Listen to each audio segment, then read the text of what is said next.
Good day mga Lods. Annyeonghaseyo Yorobon. Yan po. Mag-uumpisa na po tayo ng grammar ngayon mga Lods. At ang ating pag-aaralan ay tungkol sa iiyo at saka yeyo mga Lods. Ang iiyo at saka yeyo in English, ito ay English verb na to be. At in English, ang to be ay napapalitan ng am, are, or is mga Lods. Yan po. But in Korean, you decide whether to use iiyo or yeyo depending on the last letter of the word. Okay? Iiyo and yeyo are very similar. And also, ang sound is also similar mga Lods. Walang problema kahit magkamali po kayo dyan ng pronunciation. Pero mas importante po kung alam nyo rin po yung tamang pag-pronounce mga Lods. Okay? Ngayon, ganito po yung conjugation niya mga Lods. Noun. What is noun? Noun is name, places, or things mga Lods. Okay? Noun. Tapos, kapag consonant, yung last ng noun, ang gagamitin po natin ay eyo mga Lods. For example, kabang, bag. Consonant po yung last niya, kaya ang gagamitin natin ay eyo. Okay? Ganito na po siya pag binasa mga Lods. Kabang yeyo. It is a bag. Okay? Kabang yeyo. Okay? Example number 2. Samushil. Yung last po ng noun ay real. Consonant po siya mga Lods. So, yung gagamitin. Samushi. Ganito po siya pag binasa.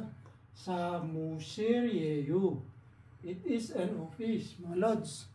Okay? Ngayon, dumako naman po tayo sa example ng yeyo. Ganito rin po yung conjugation niyan, mga Lods. Noun, name, places, or things. Okay?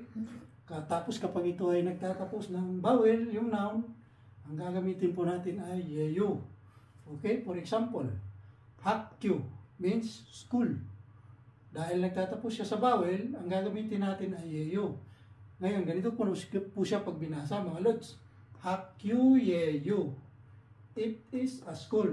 Okay? Example number 2. Takja. Table. Mga Lods. Dahil sa yung last word niya, last letter niya ay kuan, vowel, ang gagamitin po natin ay yeyo. Takja yeyo. It is a table, mga Lods. Okay? Ngayon, you can also make this question by raising the tone at the end of the sentence, mga Lods. Pwede nyo rin siyang gawiting patanong. Taasan nyo lang po yung katapusan ng pangungusap, mga Lods. Ganito po siya. Haksing yeyo. Okay? Pasagot po itong form na to. I am a student. Ngayon, pag ginamit po natin siyang patanong, taasan nyo lang po yung tone ng last ng sentence, okay? Ganito po siya. Haksing yeyo? Haksing yeyo? Ayan. Are you a student? Ganyan po yung gamit niyan, mga Lods. Okay? Example number 2. Bus yeyo.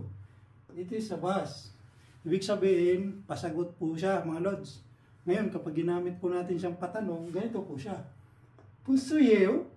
Tinaasan natin yung last niya, mga Lods. Puso yeyo. Is it a bus? Yan po, mga Lods. Yun po yung gamit ng yeyo at iyo grammar. Okay? Okay, dinumapo naman po tayo sa vocabulary. Puso. Puso. Bus, mga Lods, in English. Hakseng. Hakseng. Student, mga Lods. Takja. Takja. Table. Hakyu. Hakyu. School. Kabang. Kabang. Bag, mga Lods. Samushil. Samushil. Office.